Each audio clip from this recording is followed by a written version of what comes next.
Dame Rose Tombiane, bonjour. Bonjour. Ah oui, ce vendredi 26 juillet 2024, cela fait exactement 2 ans depuis que ces civils d'habitat de Butembo sont morts dans différentes circonstances lors des marches exigeant, en tout cas le départ de la MONUSCO. Comment vous appréciez ou vous analysez cette journée, en tout cas historique pour la ville de Butembo?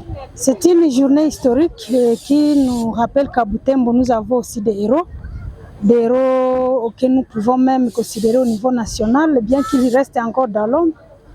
Et c'est d'abord.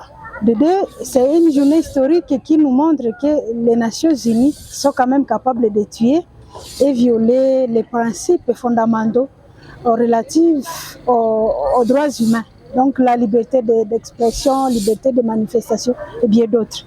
C'est aussi une journée historique pour nous montrer que ces jeunes avaient combattu, avaient manifesté dans le but de lutter pour la paix. Parce que si nous on dénonçait la MONUSCO à cette époque, ici à Butembo, ils ne voulaient pas la voir, c'est parce qu'on la suspectait d'être à connivence, en collaboration avec l'ennemi. Alors, journée historique qui nous montre malheureusement que 2 ans après ces vaillants, nous vivons toujours la situation d'agression et elle semble encore prendre plus d'ampleur.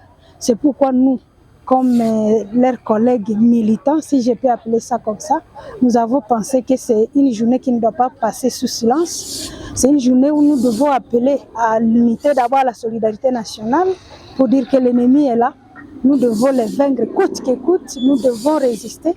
Et c'est une journée qui montre que nous devons toujours lutter derrière nos forces armées de la République, parce que ces jeunes chasseurs, les Nations Unies, même, ils étaient toujours d'accord que nous avons une seule armée. C'est aussi une journée où nous voulons montrer aux gens que nous devons reconnaître ces jeunes comme des héros. Il ne suffit pas d'occuper un poste important en politique pour être considéré un héros, comme héros plutôt, mais je crois que plutôt il faut voir l'intention ou la cause pour laquelle la personne a été assassinée. Et nous voulons montrer finalement aussi que Butembo n'est pas prêt. À cette occasion, nous voulons lancer un message que Butembo n'est pas prêt à recevoir ou à être colonisé par le M23, le Rwanda ou l'Ouganda. Mais nous allons nous battre toujours et nous continuerons à dénoncer tous les complices et la passivité ou la complicité des Nations Unies qui n'arrivent pas à s'imposer pour que les pays qui nous agressent puissent être condamnés ou pour arriver à les convaincre de se retirer ou de retirer leur M23, les rébellions de M23 sur le sol congolais. Et donc c'est encore là l'intervention des Nations Unies qui ne se fait pas remarquer. Et donc la lutte continue, la lutte des héros que nous honorons aujourd'hui doit continuer pour continuer à dire non, les Nations Unies, même si vous avez quitté Butembo, mais vous êtes encore ailleurs, mais on ne vous sent pas où votre silence, ça traduit une complicité.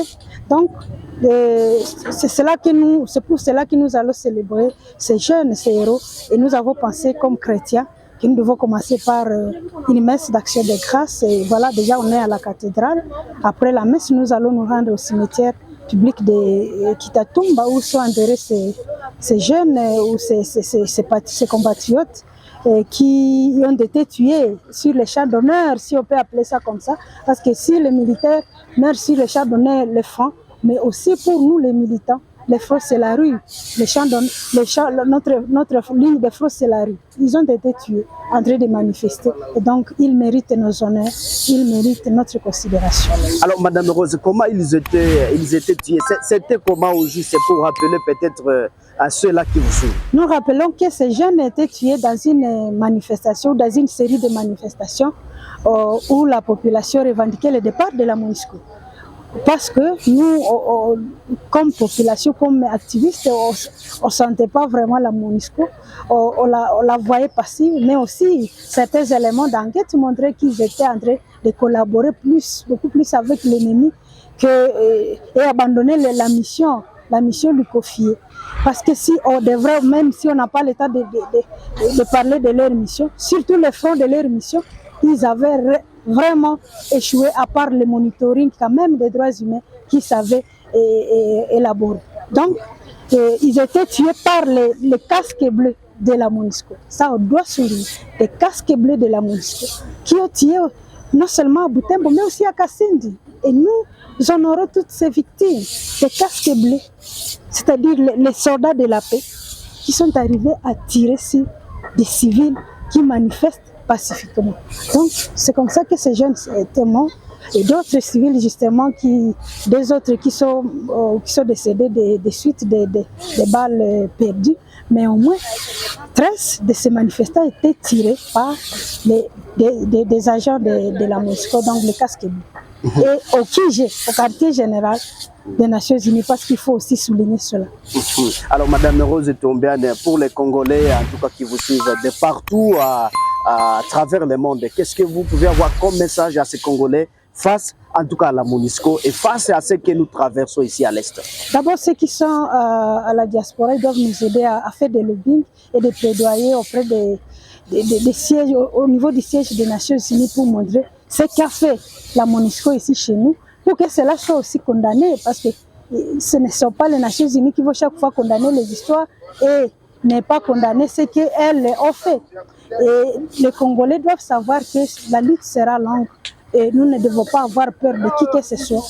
Acteurs de la déstabilisation, si ce sont les Nations Unies, nous devons les dénoncer et nous devons savoir que seuls nous, Congolais, nous allons construire et bâtir notre pays. Seuls Congolais, nous allons ramener la paix dans notre pays. Je dis bien ramener parce que nous étions à paix, mais avec la présence de cette MONUSCO qui a changé de nom pendant beaucoup d'années, nous ne sentons, la situation ne se fait qu'empirer.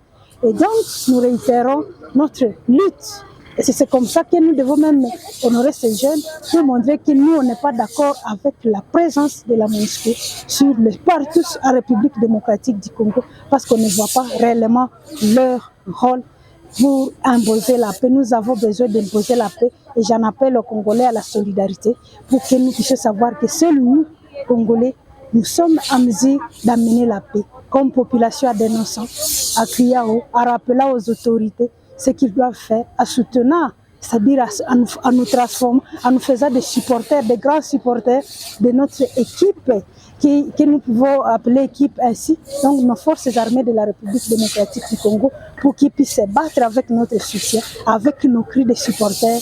Et c'est cela notre devoir aussi, mais aussi identifier l'ennemi parmi nous, parce que l'ennemi ne peut pas arriver à infiltrer notre territoire national sans complicité de certains parmi les compatriotes. Nous devons les dénoncer et les identifier, mais aussi nous devons toujours rester en train de démontrer les mal qui fait, ou les mal ou même la complicité de certains acteurs sans peur, parce que c'est avec l'esprit de sacrifice que nous allons gagner, et c'est cela même l'héritage que nous ont laissé les pères de l'indépendance, et je cite Lumumba et les autres. Donc nous devons les honorer, à arriver à sauvegarder ce territoire national pour lequel ils se sont combattus, ils se sont battus plutôt.